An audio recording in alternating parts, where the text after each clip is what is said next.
Ang tinutumbok ko ho, future-proof hospitals, naka-ready na ho yung format ng chart nila. Okay?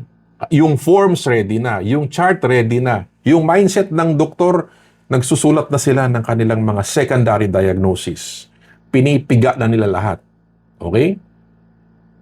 So ganun ho yun. They adapt fast, those low denials, and basically revenue keeps on increasing. Compared to the other side of the image, reactive hospital. Kasi susunod at sunod lang kayo, inaantay lang ninyo mga circulars ni PhilHealth at mga instructions ni PhilHealth, at times hindi pa ninyo maintindihan. Okay? Why?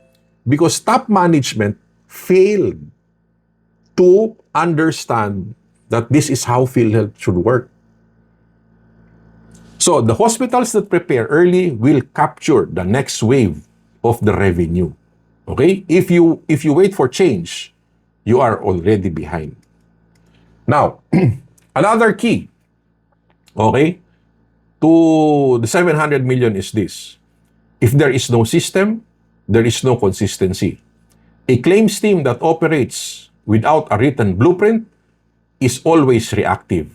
So, pag-uusapan natin ngayon yung claims blueprint.